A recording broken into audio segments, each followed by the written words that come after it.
Welcome to our weekly Mitzvah Shabbos program.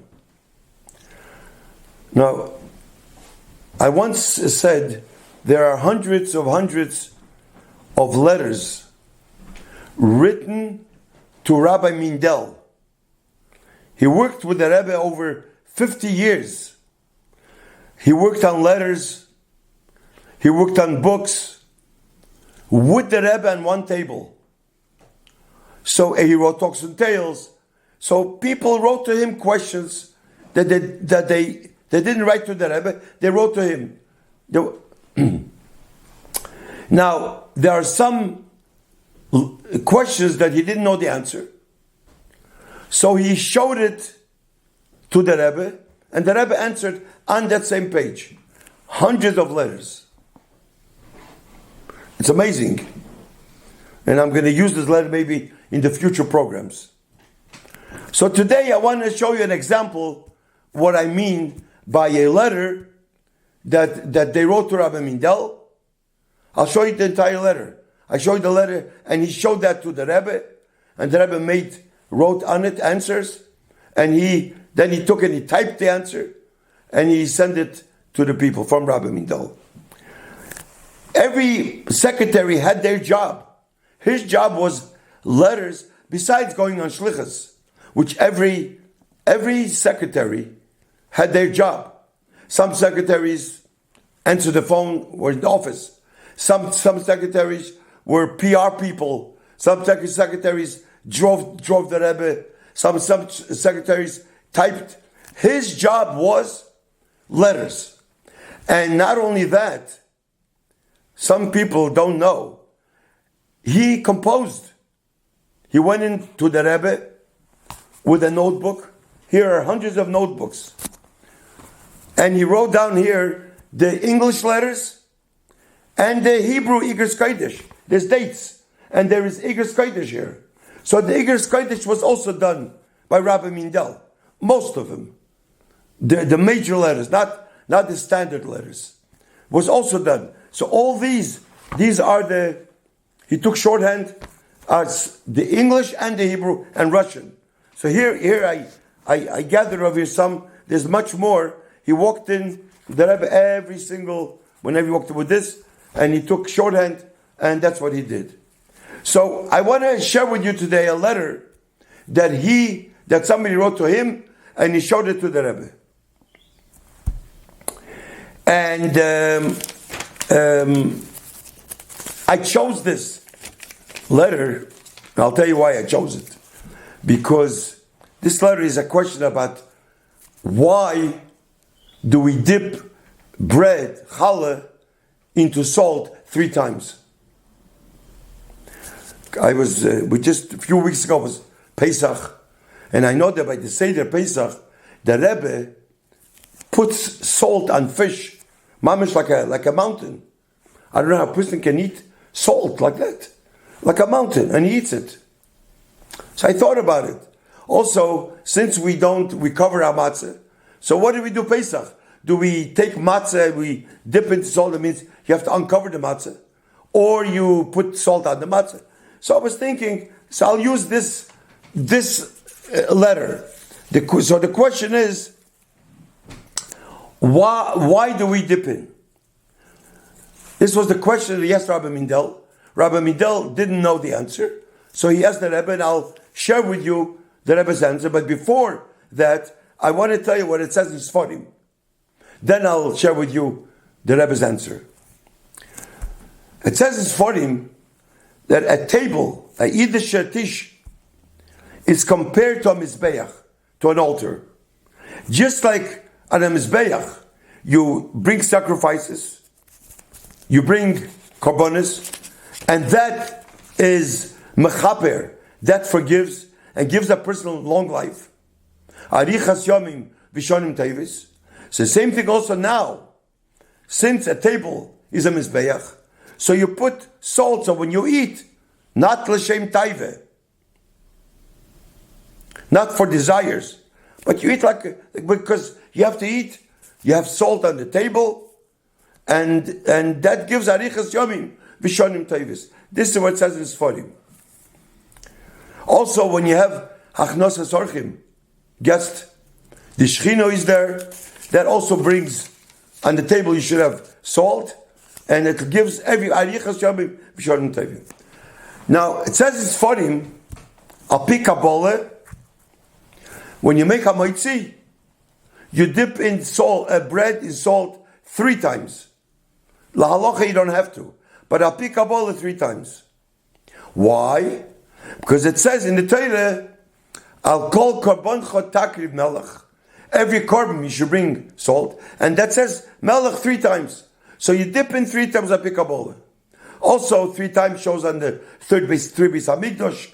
Reminds us of Mashiach. Anyways, another reason why we put salt on the table, because when people are sitting on the table and everybody goes to wash the Netilas Yadayim, and when they wash the Netilas Yadayim, the people wash, they sit down and they wait for everybody to finish. Then they make a moitzi. While they wait, the Satan, the evil one, comes and he accuses. He's mekatig on Yidden. He says, Yidden are sitting quiet, not supposed to speak from the Netilas Yadayim until Hamoitzi. You're not supposed to speak. So they're all sitting and waiting till everybody finishes. So they don't learn, they don't do mitzvahs, so the Satan could be mekatig. That's why you put salt. Salt. That's the Melach Bris, the covenant that to protect them, the covenant that the Eibishter made with Yidden, and that will protect Yidden from the Satan. This is what it says is for him. When Hashem created the world, He separated between Mayim Elyonim and Mayim Tachtonim, the upper water and the lower water. And it says, Sharotzu Liis Kodem Malko. The lower water wanted to be closer to Hashem. The upper water is closer to Hashem, so they wanted to be closer to Hashem. So to appease them, the Eibishter, Hashem, put in the bottom water, and He promised the bottom water, and said, even though you are on the bottom, so in the future, you will bring on the Mizbeach through the salt that comes from water, and you'll have salt on the Mizbeach. So to appease the water. So that's why salt, we have salt on the table. So there are many, many more reasons. It's very interesting. Now, I want to share with you an answer from the Rebbe, and I will show you the letter, the Etzem letter of the Rebbe, and the typed letter that Rabbi Mindel typed to the person, and that's after the Rebbe's answer. So I'm going to read inside the question what Rabbi Mindel wrote. I did it in English, not in Hebrew. I did it in English. So I that's the way I understand the answer. That's the way I understand it. I don't know how it's, if it's on, I mean, you can always learn it the way you learn it. I understand the answer this way, the way I wrote it. Okay. Rabbi Mindel writes to this person that you wrote. It says in the writing of the Arizal, why do we dip the bread in salt 3 times? Because the numerical value of the word lechem is 78. Lamed ches mem is 78. And that's the same numerical value as 3 times Yud Kei Vav Kei, the Eibishter's name. Yud Kei Vav Kei is 26. 3 times 26 is 78. So that's the same, the 3 times numerical value, it's the time the name Yud Kei Vav Kei of Chesed. This is what says in Kabbalah. We don't know what that means yet. That's what this person writes to the Rebbe, that the Arizal says. And the numerical value of Melech, salt, is also the same letter as Mem, Lamed Ches, is 78, and that corresponds to the 3 times Yud Kei Vav Kei of Gvura. So the first Yud Kei Vav Kei is Chesed. 3 times Yud Kei Vav Kei is of Chesed, that's bread. And this one there's Gvura, Yud Kei Vav Kei. And through dipping the bread into salt 3 times, we sweeten the 3 Havayas, the 3 Yud Kei Vav Kei of Gevura with the 3 Yud Kei Vav Kei of Chesed. This is what this person asked the Rebbe. So he's asking, where in the Arizal is that written, found? And he's asking, what does it mean 3 times Havaya of Chesed, and what does it mean 3 times Havaya of Gevura? So Rabbi Mindel writes to him, now I will answer in order of the question you asked. The Rebbe wrote as following. And now you can read what the Rebbe wrote, and I'll read exactly, I think, what the Rebbe wrote. So first of all, the Rebbe wrote, in the writing of the Arizal, we find that in Sefer Oir HaTzadikim, chapter 12, we find bread in salt 3 times, you dip in. However, in other places, in Kisvei Arizal, in Shari HaMitzvos, in Pashas Ekev, and in chapters about intention one should have in eating Kavonis Achille, in Eitz Chaim and Siddur Harizal, it only says to dip the bread in salt without mentioning 3 times. So for some places it says 3 times, and in these places it says not 3 times. The 3 Havayas of Chesed and Gvura is mentioned many times in Kabbalah and requires a lengthy explanation, but here is not the place for it, the Rebbe says. Then the Rebbe continues. I'm explaining it in English. You can look at it in the Hebrew. In general, the entire creation, with all its details, is through Hashem using His name Havaya. Havaya means Mahave, creation. Bidvar Hashem Shamayim Nasu, creating. Now, every creation, there is an aspect of giving. When you create, you give. It's a tenu of, I would say, his pashtus. The Rebbe doesn't write that. But it's a tenu of giving. You build, you give. But at the same time, Hashem wanted that the creation should be something not like Himself.